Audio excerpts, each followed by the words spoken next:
ఇది ఒక గొప్ప అవకాశం.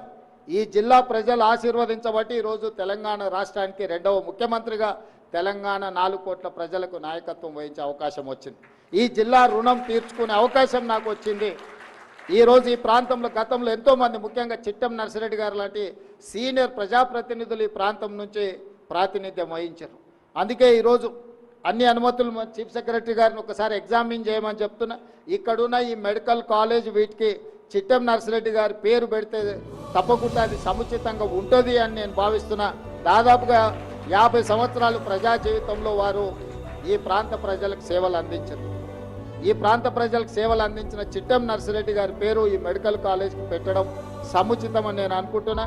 మా వైద్య ఆరోగ్య శాఖ మంత్రి దామోదర్ రాజనరసింహ గారికి, మా చీఫ్ సెక్రటరీ గారికి నేను ఈ సందర్భంగా సూచన చేస్తున్నా.